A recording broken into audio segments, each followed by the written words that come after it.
আসসালামু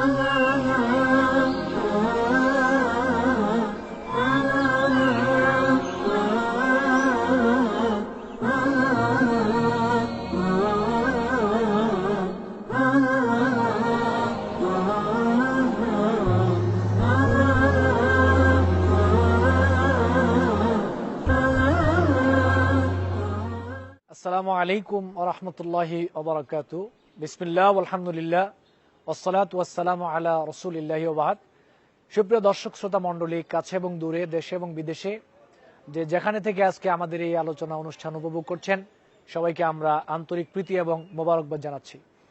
আজকে আমরা আপনাদের সামনে যে বিষয় নিয়ে উপস্থিত হয়েছি, সংক্ষিপ্ত আকারে একটা বিষয় নিয়ে আলোচনা করব। সেটা হচ্ছে প্রকৃত মিসকিন কে। যেহেতু আমাদের সামনে এখন রমজান মাস চলছে, আর রমজান মাস হচ্ছে দান সৎকার মাস। দরিদ্র মিসকিন মানুষকে, অসহায় মানুষকে মানুষ দান সৎকার করবে। আর রাসূল সাল্লাল্লাহু আলাইহি সাল্লাম রমজান মাস আসলে দান সৎকা রাসূল সাল্লাল্লাহু আলাইহি সাল্লাম বেশি করে করতেন। তো এখন এই রমজান মাস আমাদের মধ্যে চলছে, আমরাও রমজান মাসে বেশি করে দান সৎকা করার চেষ্টা করব। এবার আমি যে বিষয়টা তুলে ধরার চেষ্টা করছি সামাজিক প্রেক্ষাপট নিয়ে, সেটা হচ্ছে আমরা দানটা কাকে করব, তার মানে প্রকৃত মিসকিন কে। যেহেতু মিসকিনদেরকে, দরিদ্র মানুষকেই আমরা দান সৎকা করি। মুসলিম শরীফের মধ্যে এই প্রশ্নের উত্তরটা আছে। আবু হুরায়রা রাদিয়াল্লাহু তাআলা আনহু থেকে বর্ণিত, রাসূল সাল্লাল্লাহু আলাইহি সাল্লাম বলছেন, লাইসাল মিসকিন আল্লাযী তারুদ্দুহু আত-তামরাতু ওয়াত-তামরাতানি ওয়ালা লুকমাতু ওয়াল-লুকমাতানি। সে ব্যক্তি মিসকিন নয় যার ঘরে একটা খুরমা, দুইটা খুরমা খাওয়ার মতো খুরমা নেই, সে ব্যক্তি মিসকিন নয়। একটা লোকমা খাওয়ার মতো যার ঘরে লোকমা নেই, খাবার নেই, সে ব্যক্তি মিসকিন নয়। ইন্নামাল মিসকিন আল্লাযী ইয়াতাআফফাফু। মিসকিন হচ্ছে ওই ব্যক্তি যার ঘরে খাবার নাই, টাকা পয়সা নাই, তারপরও সে মানুষের কাছে হাত পাতে না, সে হচ্ছে মিসকিন। এখান থেকে আমি বাংলাদেশের একটা প্রেক্ষাপট টেনে আনছি। দেখেন, মানুষ মিসকিন বা দরিদ্র মানুষ কাকে মনে করে? আমরা মনে করি যে যারা ভিক্ষুক, ভিক্ষা করে, তারা হচ্ছে মিসকিন। যেমন একটা উদাহরণ নেন এভাবে, আপনার সমাজে একটা মহিলা রয়েছে, মহিলার নাম হচ্ছে রহিমা খাতুন। দেখা যায় মহিলার স্বামী নেই, সন্তান নেই। আমরা সমাজের যারা মানুষ সবাই ওই রহিমা খাতুনের দিকে একটা দৃষ্টি আছে আমাদের। চেয়ারম্যান সাহেব যখন জাকাত দেন বা দান করেন, বলেন যে রহিমা খাতুনের জন্য একটা কাপড় রাখবা। চেয়ারম্যান সাহেব রহিমা খাতুনকে একটা কাপড় দেন। মেম্বার সাহেব যখন জাকাত দেন, চিন্তা করেন, সবাইকে বলেন যে রহিমা খাতুনের জন্য একটা কাপড় রাখবা। সমাজের ধনী মানুষ যারা, সবাই যখন জাকাত দেয়, দান করে, তখন বলে রহিমা খাতুনের জন্য একটা কাপড় রাখবা। কেন?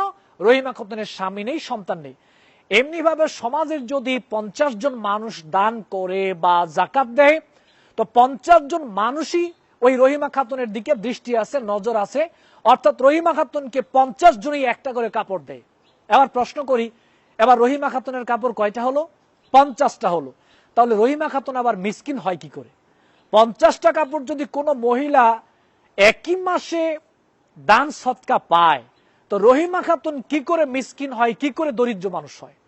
সমাজের মানুষ যারা জাকাত কালেকশন করে, যারা লঙ্গি কালেকশন করে, যারা আপনার ভিক্ষা কালেকশন করে, আপনি দেখেন একজন মানুষও মিসকিন নয়, দরিদ্র নয়।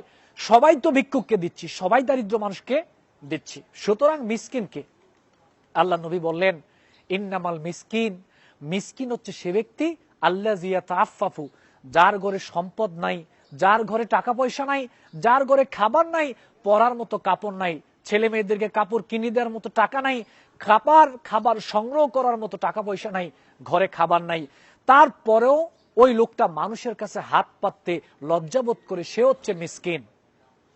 তাহলে আমরা দিব কাকে? আমরা খোঁজখবর নিয়ে দেখবো কার ঘরে সম্পদ নাই, কার ঘরে টাকা পয়সা নাই, কার ঘরে কোনো কিছুই নাই, ঈদের সময় খাবার পায় না, ছেলে মেয়েদেরকে কাপড় কিনে দেওয়ার মতো পিতার টাকা পয়সা নাই, স্ত্রীকে কাপড় কিনে দেওয়ার মতো স্বামীর টাকা পয়সা নাই, তারপরে ওই স্বামী মানুষের কাছে হাত পাততে লজ্জা পায়, সে হচ্ছে মিসকিন, তাকেই দিতে হবে। আল্লাহ নবী তাকে দেওয়ার কথা বলছে। কেন? আজকে ভিক্ষা নিয়ে বাংলাদেশে ব্যবসা চলছে। ভিক্ষুক আর এখন ভিক্ষা নাই, ভিক্ষুক আর এখন ভিক্ষুক নাই, ভিক্ষুকরা এখন দলিতে রূপান্তরিত হয়ে গেছে। ভিক্ষুক এখন একটা ব্যবসা হয়ে গেছে, মানুষ দল বেঁধে এখন ভিক্ষা করে। সুতরাং আমি গতানুগতিক যারা ভিক্ষা করছে তাদেরকে না দেওয়ার জন্য আমি অনুৎসাহিত করছি না, আমি উৎসাহিত করছি। তবে খুঁজে খুঁজে বের করেন কার ঘরে কাপড় নাই, সম্পদ নাই, টাকা পয়সা নাই, খাবার ক্রয় করার মতো টাকা পয়সা নাই, ওই সমস্ত মানুষগুলোকে খুঁজে বের করেন আমাদের দায়িত্ব, এবং তাদেরকেই দেওয়ার চেষ্টা করেন, এটাই বেশি উত্তম হবে। এর নাম হচ্ছে প্রকৃত মিসকিন, যার ঘরে খাবার নাই কিন্তু তারপরেও সে মানুষের কাছে হাত পাততে লজ্জা পায়, একেই দেওয়ার চেষ্টা করতে হবে। আল্লাহ সুবহানাহু ওয়া তাআলা আমাদের সবাইকে বিষয়টা বুঝে শুনে এর উপর আমল করার তৌফিক দান করুন। আমিন। আসসালামু আলাইকুম ওয়া রাহমাতুল্লাহি ওয়া বারাকাতুহু।